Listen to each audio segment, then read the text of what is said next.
Hey, and welcome back to Frankly Speaking. I'm your host, Frank.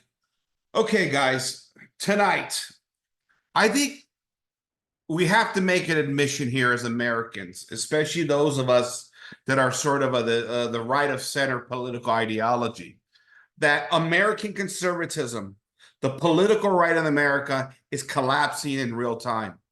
I think this is obvious with all of us right now that are seeing the political landscape kind of shape up the way it is, right? I mean, apart from the fact that America has been going to the far left since 1776, like I've been preaching for years now on this podcast, but even more so, the fact that we've settled with Donald Trump as sort of the savior of the party. A Donald Trump who's nothing more than a 1980s Democrat at the end of the day. It goes to show you how far the conservative right has fallen in America. And the sad part about it is that there's really no other options right now but to settle for a Republican president who you could say is kind of left of center on many issues, including a lot of social policies, right? We're all kind of taking up this libertarian-esque cause of, okay, let's fix the economy, especially as Americans are suffering right now. But we have to acknowledge this, that in America, there is no more right wing. It is dead. And the question is, how did it fall? When did it fall? Especially because we've had so many influencers on the right that have been powerful over the past 30 or 40 years, particularly on talk radio and on the internet for that matter. And yet there's never really an assessment for all the failures of the political right. Now, I get it. What doesn't help is that through nefarious means, the Republican Party was captured by the neocons. There are some nefarious elements within that realm. But again, this is where the great thinkers of the day are supposed to realize when something has gone wrong, even within the realm of party politics. And it's up to us, ultimately, or at least the philosophers within the movement, to identify some of these problems. And so, lo and behold, I like to bring up, well, a philosophical principle that many conservatives always held on to. And that is the philosophical principle of Occam's razor, right? Occam's razor. And so let me bring up here the Wikipedia, okay, definition of Occam's razor here, okay? Well, yeah, here it is here, right? In philosophy, Occam's razor is the problem-solving principle that recommends searching for explanations constructed with the smallest possible set of elements. It is also known as the principle of parsimony or law of parsimony, attributed to William of Occam, a 14th century philosopher and theologian. It is frequently cited as initia non sunt multiplicata prata necessitatem.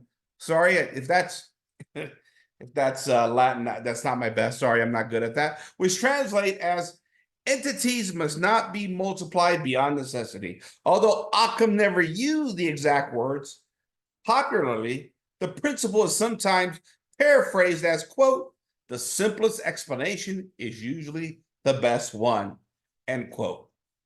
And guys, what's fascinating to me is that Occam's razor was basically the governing body of theory on the political right when I was there between the mid and late 90s all the way through 2013. And this is why the political right, the mainstream right, which I believe has always been controlled by nefarious forces behind the scenes that we don't see. This is something else that the political right doesn't like to talk about because it contradicts Occam's razor, right? Because what is the basic tenets of governance for the political right? That we got to fight in the battle arena of ideas, right? Rush used to say that. Beck used to say that. All the pundits on the rights kind of used to say that. And I remember when I first kind of started following politics and was enamored by sort of right-wing politics. And I'm like, wow, we got all these great ideas on the right. We got truth on our side. We're going to politic. We're going to go out there and campaign and change hearts and minds, a battle arena of idea. As long as this indifferent God that America never really described or named in the Constitution is on our side, we're going to win back America and make it a right-wing utopia, right? This is kind of the ideas that many of the right always followed and what they believed. And talk radio led on this issue. And this is why for so many years of the political right, when you bring up things that are, let's put it this way, uncomfortable on the right, or that are considered conspiracies, right? They would be dismissed as issues of conspiracy when you brought up nefarious issues that contradicted sort of this left and right paradigm box that we all have to operate from, right? That's why something like the 9/11 conspiracies, for example, were kind of dismissed, right? In those days, it was kind of like the libertarian-esque Ron Paul crowd early on that picked up on the 9/11 thing and were running on it as an inside job, and the mainstream political right was kind of dismissing them as a bunch of kooks, right? We called them the Paul bots back in the days, and there was this thing where it wasn't even considered; it was just dismissed as a conspiracy, and really in that tradition of Occam's razor, you had the notion, well, how could you believe that America was such an evil nation? How could you believe that about your own government as an American, to think something so terrible about your own government? And it's fascinating because, here we are now post 9/11, and there's many conservatives now that are beginning to question everything across the board. I mean, this is why the other day it was Candace Owens coming out, bringing up the 9/11 thing and asking questions about it 20 years later, because now we have more information. We have the internet. Everything is coming unraveled. Trust in government has collapsed, right? Trust in the media has collapsed. Trust in the institutions that have all revealed themselves as being infiltrated has all collapsed. And there's many people now asking more and more questions. And something that was dismissed as conspiracy theory 20 years ago, a lot of people are willing to ask questions about, okay, what happened here? What happened here? Now, I'm not here to defend the 9/11 thing. I don't know if it was an inside job or whether what the government told us about these, sort of these terrorists that hijacked planes, drove them into the plane. I don't know. I wasn't there. I'm not an investigative journalist in that sense. And so, the narrative for me is wide open still. But here's what I'll say about that. It's irrelevant to me at this point in history, in the sense that people are questioning it now, right? Because after, listen, it's hard to say certain things on this platform without being banned, okay? So I have to be careful and hope you guys can read in between the lines here. But there's been certain events that have happened in recent history at the dictates of the government that should make us all question about everything we've ever been told. I've been putting out the word here on World War II, some of the difficulties of the narratives we've been fed by the Western liberal propaganda machine, not only of America, but also of Great Britain, that had a lot of interest in creating its own narrative about World War II and everything that went down in that period of history.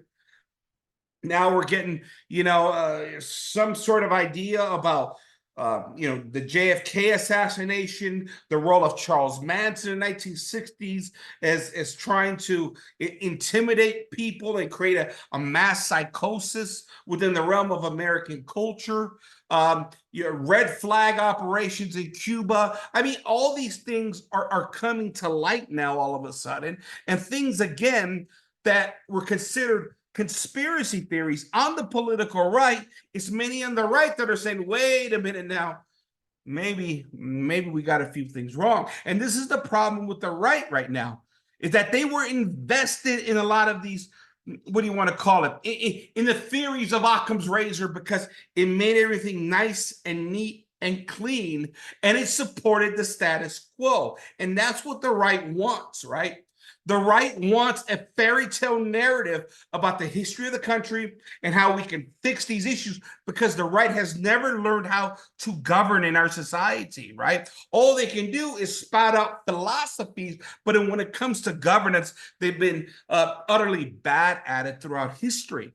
And so when we have to get down to the nitty gritty and things have to become a little bit messy in terms of governance, right? The right has used a lot of cliches of the past as examples as to how we're not to deal with governance, particularly when it comes to potential violence, right? This is why it's the right that it was supported the left in these crazy theories about the old world, about Galileo and the Inquisitions and the terrible nature of the medieval dark ages during the Catholic era of monarchy, right? Because all monarchies were evil, right?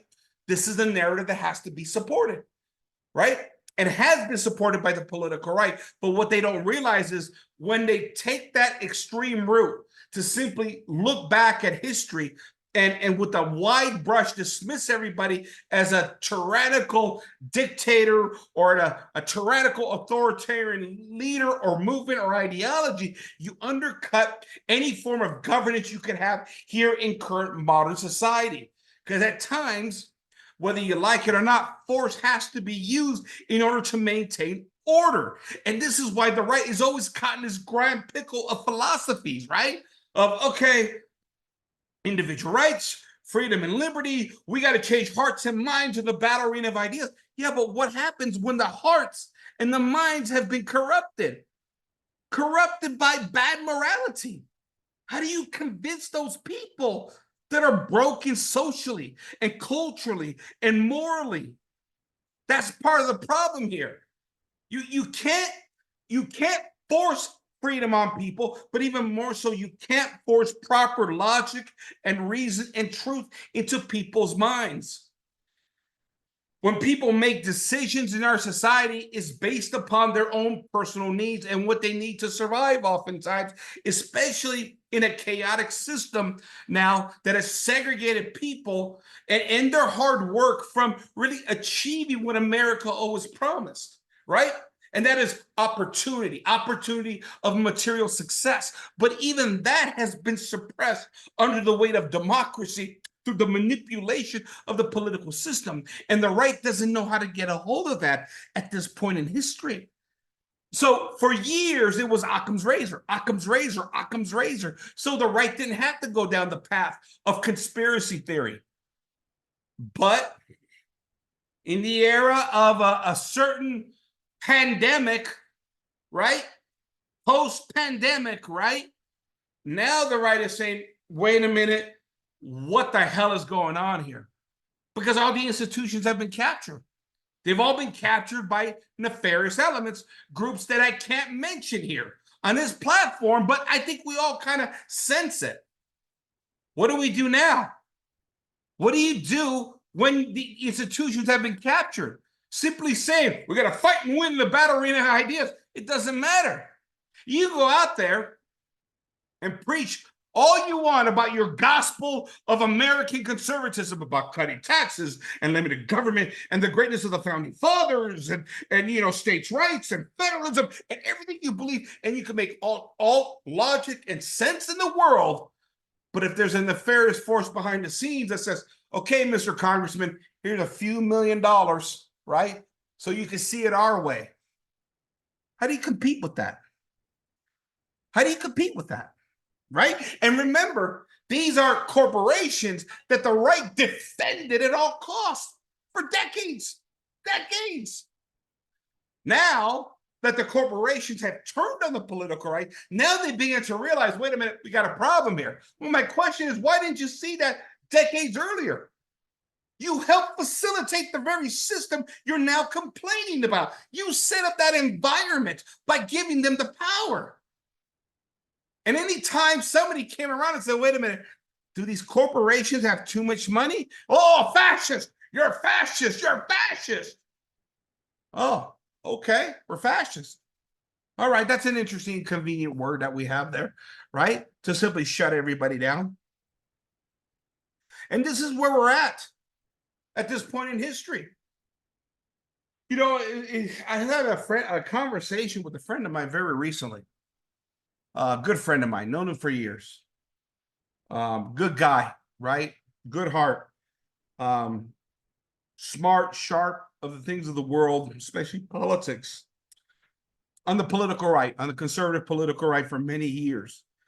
And we were having a conversation recently, and I was kind of shocked. He brought up the notion of how, there's this theory going around now how, big pharmaceutical is kind of, creating diseases in order to cure the diseases that they give you. And I was really stunned and shocked to hear that from him. And I looked at him and I said, well, my friend, 10 years ago, that would have been considered a conspiracy theory. And he kind of looked back at me and goes, yeah, I know.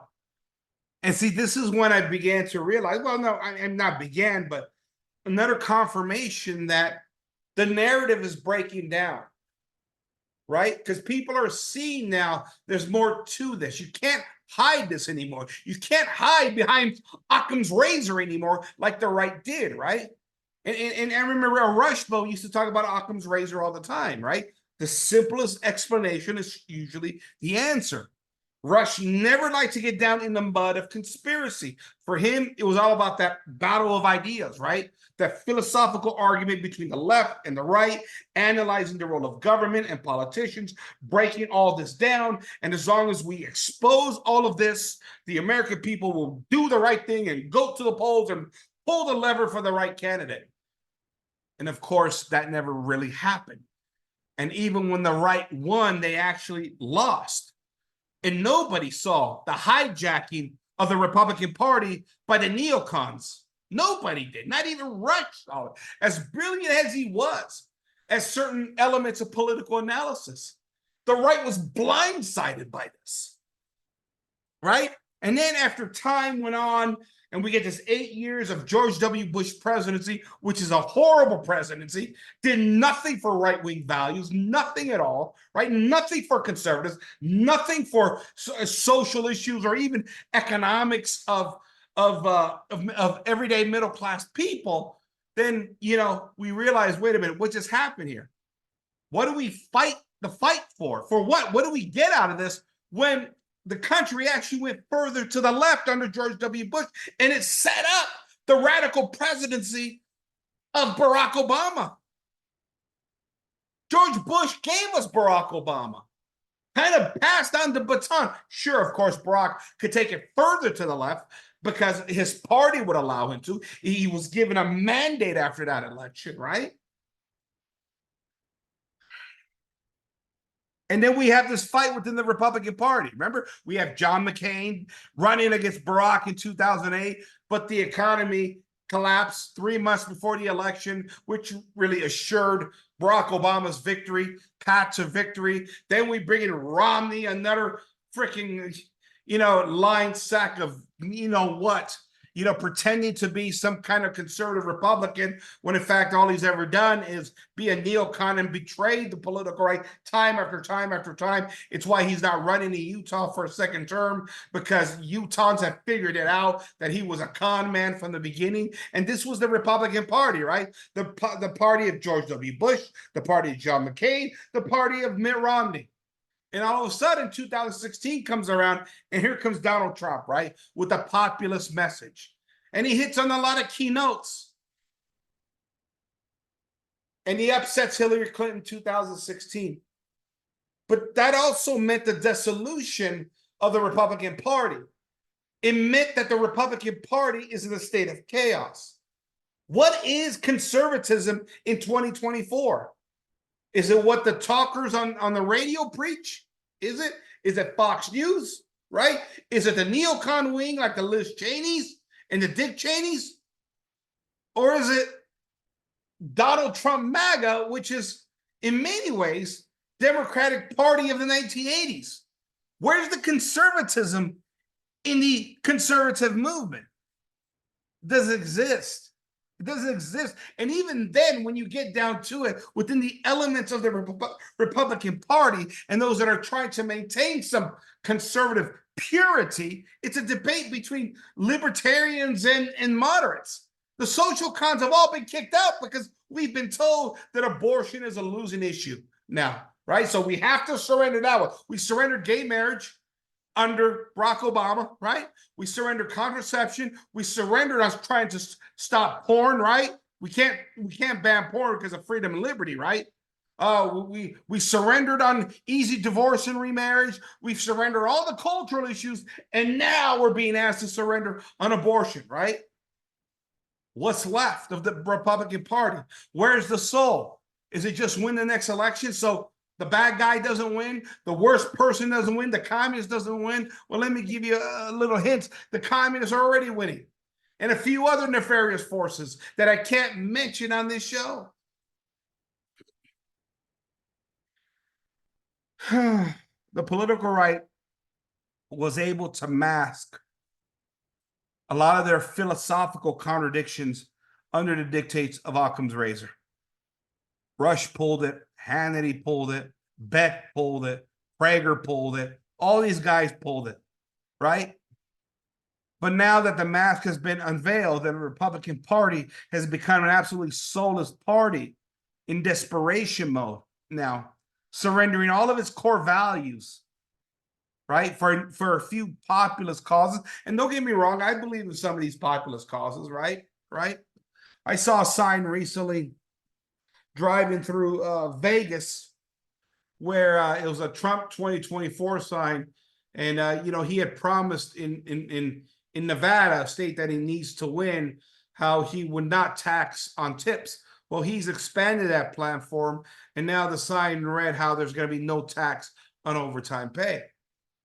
Now, I find that interesting because I'll give Trump credit. These are everyday pocketbook issues that the neocon wing of the Republican Party ignored about everyday Americans, right? The neocons were so concerned on war and these global issues that they forgot about the American worker. And the Republican Party, in many ways, helped facilitate the enslavement of the American worker and the diminished life of the American worker under the dictates of fighting for freedom and liberty overseas, right? Now Trump is hitting home, and I think it's important, right, that he does that, even though I disagree with a bunch of other issues that he's got going on. Because Lord knows that we are the most heavily taxed people in the history of the country at this point in time, right? We're taxed before we get our money, and virtually every transaction we make after we get our paychecks in a giant usury, debt servitude economic system at this time, right? All being governed and dictated our lives and controlled by a bunch of plutocrats at this point in time. And yet we're not allowed to talk about this, right? Because the moment we mention, wait a minute, is America now a plutocracy? Well, that's conspiracy theory, right? Anybody can make it in America. All you got to do is pull yourself up by your bootstraps and work hard in America, and anybody can make it. Well, that idea, again, of the right, this is what the right was preaching 20, 30 years ago, right? Going back to Reagan in America, if you work hard, anybody can make it in America.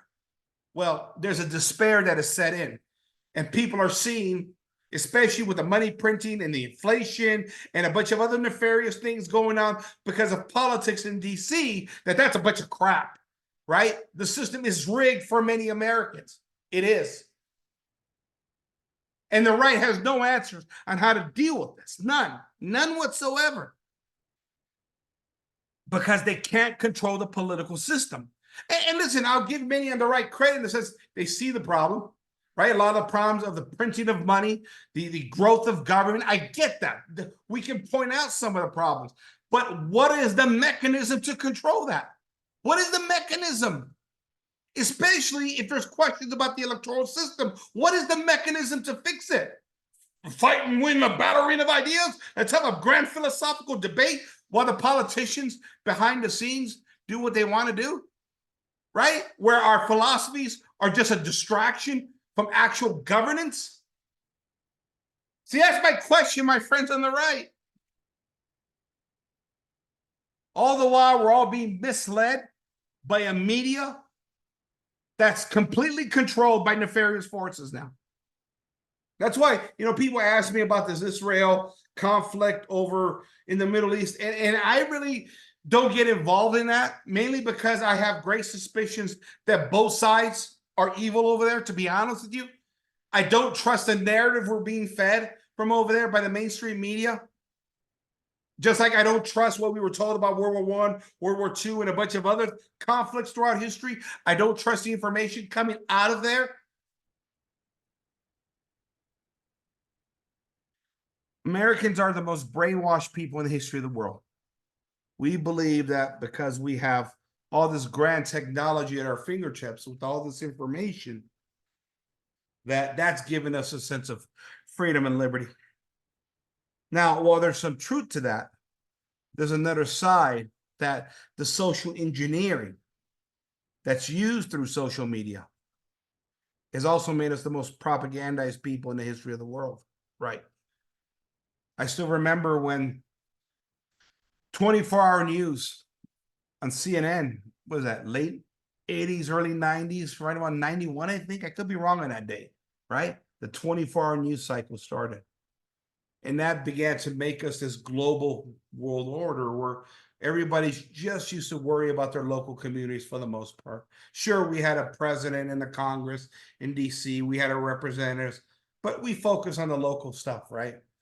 Right? We had three basic channels: ABC, CBS, NBC, that was feed us the national news, but generally everybody focused on their local communities. But really, with the onset of cable TV, began this kind of 24-hour news cycle to enamor us in, sucker us in, ultimately, and to begin the perpetual brainwashing, right? The perpetual social engineering that has infected so many hearts and minds. And then once you throw the internet and social media into the mix, forget about it, right? It's a giant propaganda campaign, and you see it within the realm of every campaign election. It's about it's a popularity contest. Who's going to win the contest, right?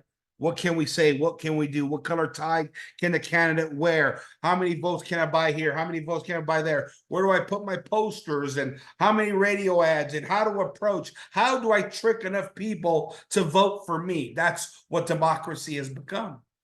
All the while, you could argue that, what's going behind the scenes, that a lot of the electoral system itself has been compromised.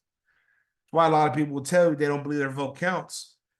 And which was another thing that was dismissed as a conspiracy theory by the political right 20 years ago. And even they now are saying, wait a minute, maybe that's not a conspiracy theory. You see, the right doesn't have a soul. It's sold its soul, right? And this is why I say, if you sell out on the issue of abortion, which to me is one of the most important issues that there is, then you got nothing left. You got nothing left. You stand for nothing real. What are you going to stand for? A tax cut tweak of some kind, right? Remember when George W. Bush in the early 2000s, one of the things that they tried to lure the middle class in with was the idea of expanding the child tax credit, right? Appealing to middle-class families, right? And he was out of the campaign saying, yeah, listen, if Congress approves my tax cut plan, you get an extra $500 for every kid. Hey, $500, that means an extra set of tires for a family. Oh, thanks, George. Thanks a lot. Thanks a lot. Well, let me ask you a question, George. Instead of making it a tax credit for kids, why not just a tax cut across the board for those same families, right? Why target a certain demographic? Now, I'm not against helping families that have children, right? Because I believe that families that have children are more productive. But the problem is that the entire tax system is so punitive now that everybody needs the relief at this point. Everybody does. You could talk to me about tax cut of the rich. That's a whole different story. The growth of the oligarchs, the way you deal with that is a little bit different. But the fact is that lower class and middle class families, listen, they may not pay it directly in income taxes, right? Because I know that child tax credit and ultimately that massive tax return, which is a giant wealth redistribution check at the end of the year. Most families need that, or else they won't survive. They won't survive, right? Like a lot of libertarians say, hey, you're taxing us and you're giving it to the people, and that's stealing from your neighbor, right? Okay, fine, fair enough. But it's not about the tax credit. It's not necessarily about the tax refund. The refund is an overall general government policy, socialistic in nature, to help the lower classes survive. You take away that child income credit, you take away that tax return, end of the year, there's many families that are not surviving. They're not making it. There's no way to lift themselves up out of poverty, or at least survive in the system, right? It's like we talk about with, the entitlement programs, right? Everybody says, oh, we got to cut Social Security, we got to cut Medicare, we got to cut all these programs for the poor. Do you realize the reason why the government doesn't cut spending, doesn't stop the printing of the press, is that we've created a system that if you do stop printing money, that half this country literally starves, right? Because so much of the share has gone up to the top and so little left at the bottom. That's just a fact. That's a fact. And when you have a disparity of wealth like you have, you need, guess what? The upper classes, to a certain degree, agree to buy out the lower classes as a moat of protection, so they don't come with the pitchforks, right? This is how corrupted the system has become. And that's why, you got to pull yourself up by your bootstraps.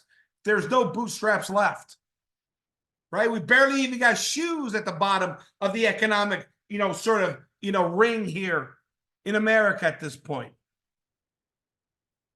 How do you fix these problems? I don't know. Because when you have a bunch of politicians that are effectively robbing the treasury, the system is broken at that point.